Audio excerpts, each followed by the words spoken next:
성경 읽어주는 마리스텔라입니다. 제에서 17장. 당신의 판결들은 위대하고 설명하기 어렵습니다. 그래서 가르침을 받아들이지 않은 영혼들이 빗나간 것입니다. 저 무도한 자들은 자기들이 거룩한 민족을 잡고 있다고 여겼지만 저들 자신이 암흑의 포로요 긴 밤의 죄수로서 영원한 섭리에서 추방된 채 자기 집 지붕 밑에 갇혔습니다. 저들은 자기들의 은밀한 죄가 망각의 어두운 휘장에 가려 들키지 않으리라고 생각하였지만 몹시 겁에 질리고 환영으로 혼란에 빠져 흩어져 갔습니다. 저들을 보호해 주던 구석진 곳도 더 이상 그들을 공포에서 지켜주지 못하였습니다. 사방에서는 무서운 소리가 들려오는데 침울한 얼굴을 한 음침한 유령들까지 나타났습니다. 어떠한 불도 빛을 내기에 충분한 힘이 없었고 밝게 빛나던 별빛도 그 끔찍한 밤을 밝힐 수 없었습니다. 저절로 타오르는 무시무시한 불덩어리만 저들을 내리비쳤는데 그 광경이 사라지자 저들은 공포에 떨며 방금 본 것을 더 불길한 것으로 여겼습니다. 마술의 속임수도 소용이 없고 저들이 뽐내던 예지도 창피스럽게 면박만 받았습니다. 병든 영혼에게서 공포와 불안을 몰아내 주겠다고 약속하던 자들 자신이 우스꽝스러운 공포에 시달려야 했습니다. 어떤 무서운 것이 저들을 두렵게 하지도 않았는데 벌레가 지나가거나 길 짐승이 씩씩 움직이는 소리에도 겁을 먹고 하늘 보는 것을 피할 수 없는데도 그마저 마다하고 전율 속에 죽어갔습니다. 악이란 비열한 것으로서 제 입으로 자신을 단죄하고 양심의 가책을 받아 늘 어려움을 더해가기만 합니다. 두려움은 이성의 도움을 포기하는 것일 따름입니다. 속으로 그 도움을 덜 기대할수록 고통을 초래하는 까닭을 모르는 편이 낫다고 여깁니다. 무기력한 저승의 후미진 곳에서 올라온 밤. 참으로 무기력한 그 밤에 저들은 모두 같은 잠에 빠졌습니다. 예기치 않던 공포가 갑자기 저들에게 들이닥쳐 때로는 기괴한 유령들에게 쫓기고 때로는 영혼의 자포자기로 몸이 마비되었습니다. 그때 그곳에서 이렇게 쓰러진 자는 창살 없는 감옥에 갇혀 꼼짝도 못하였습니다. 그가 농부이거나 목자이거나 광야에서 힘든 일을 하는 일꾼이거나 다 공포에 사로잡혀 피할 수 없는 고초를 겪어야 했습니다. 정녕 저들은 모두 같은 암흑의 사슬에 묶였던 것입니다.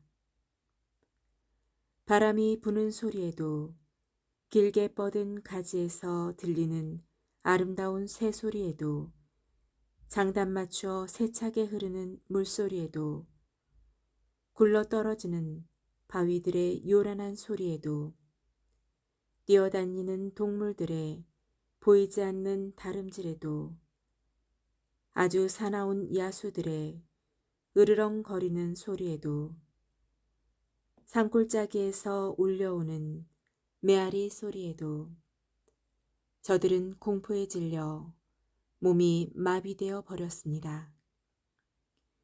온 세상이 밝은 빛을 받으며 아무 방해도 받지 않고 제 일을 하였지만 저들에게만은 무거운 밤이 드리워져 있었습니다. 그 밤은 저들을 삼켜버릴 암흑의 표상이었습니다. 게다가 저들에게는 자신이 암흑보다 더 무거운 짐이었습니다. 지에서 18장. 당신의 거룩한 이들에게는 아주 큰 빛이 비쳤습니다. 저들은 그들의 모습을 보지 못하고 소리만 듣고서 그들은 고통을 받지 않으니 행복한 사람들이라고 하였습니다.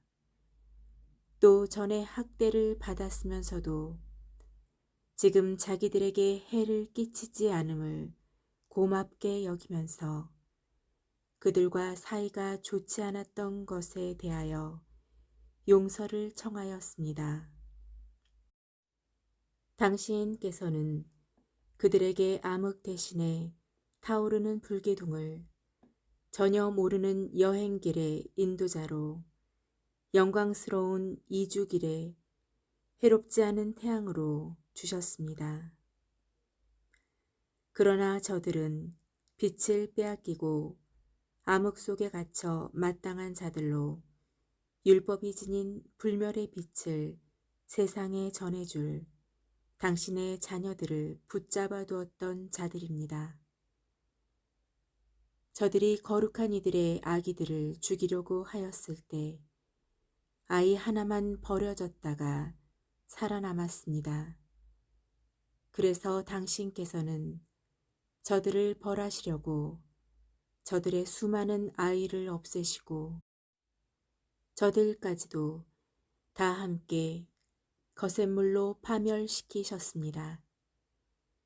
그 밤이 저희 조상들에게는 벌써 예고되었으니 그들이 어떠한 맹세들을 믿어야 하는지 확실히 알고 용기를 가지게 하시려는 것이었습니다.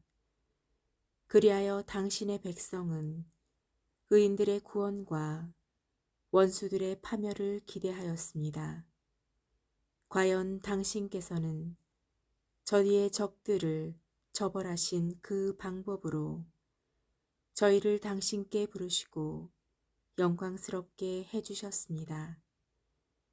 선인들의 거룩한 자녀들은 몰래 희생제물을 바치고 한마음으로 하느님의 법에 동의하였습니다.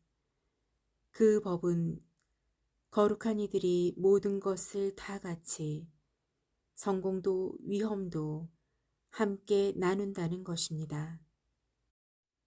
그리고 그때에 벌써 조상들의 찬미가들을 불렀습니다.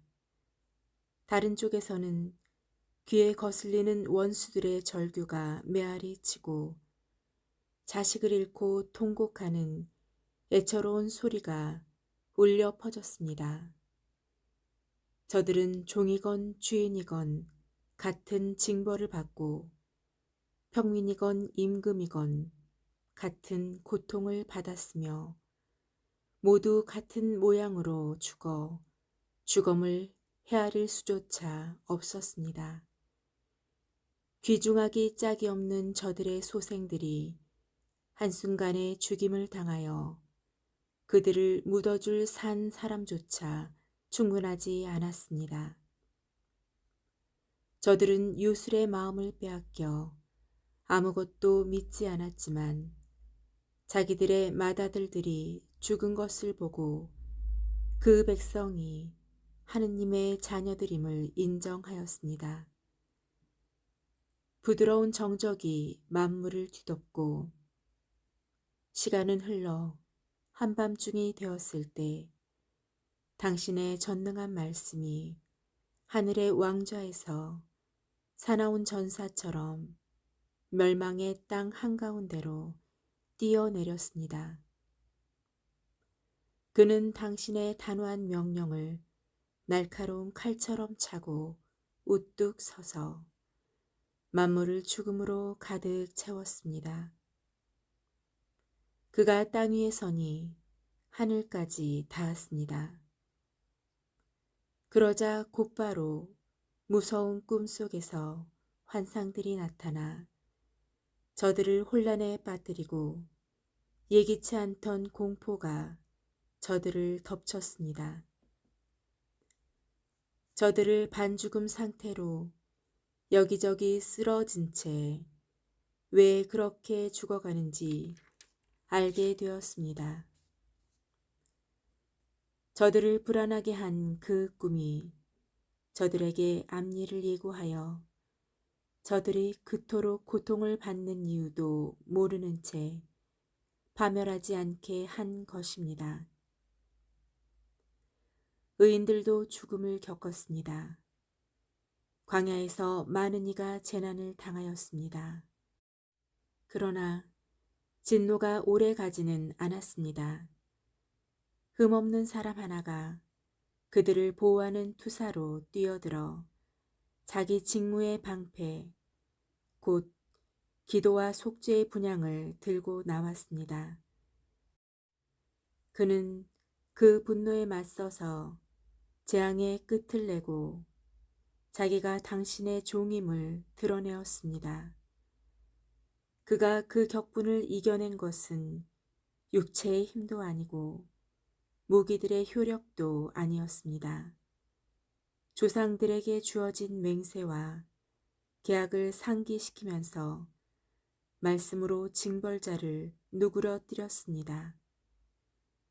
사람들이 쓰러져 주검들이 이미 무더기로 쌓였을 때 그가 그 가운데에 서서 경로를 멈추게 하고 산이들에게 가는 길을 차단해 버렸습니다.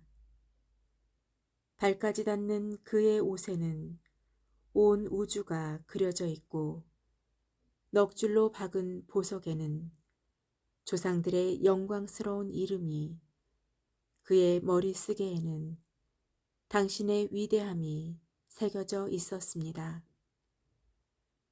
그것들을 보고 파괴자는 물러서면서 그것들을 두려워하기까지 하였습니다.